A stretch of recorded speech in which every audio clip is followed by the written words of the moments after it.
దిగిన తర్వాత కాదు, ఇప్పుడైతే అర్థమవుతుంది డాడీ ఎంత కష్టపడ్డారు మనల్ని పెంచడానికి, ఈ ఇప్పటి వరకు చదివించడానికి, లేదా ఇంట్లో వస్తువులకి వాటికి, అంటే ఒక నలుగురిని ఫ్యామిలీని మెయింటైన్ చేయాలంటే నిజంగా అది నార్మల్ విషయం అయితే కాదు. డాడీ కష్టాన్ని తెలియజేసిన సినిమా ఈ రోజు అయితే మాత్రం నిజంగా ఫ్యామిలీ స్ట్రెస్ చాలా బాగుంది.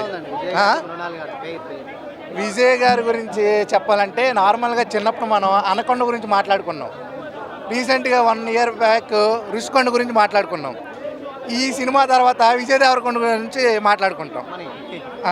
అలాగే హీరోయిన్ గురించి కూడా చెప్పాలి కదా.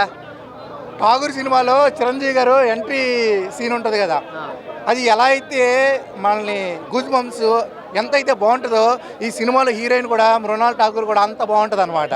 చాలా బాగా అయితే చేసింది, యాక్టింగ్ కూడా అదిరిపోయింది.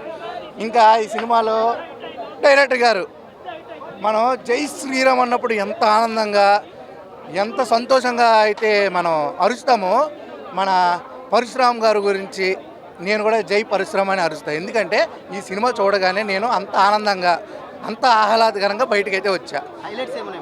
హైలైట్ చెప్తా కదా, ఫ్యామిలీ గురించి ఉన్నది. అలాగే ఫైట్స్ కూడా ఐరనే వంచాలా ఏంటి, ఈ సినిమా చూసిన తర్వాత ఎంత ప్రశాంతంగా ఉందిరా బాబు, చాలా బాగుంది, సూపర్.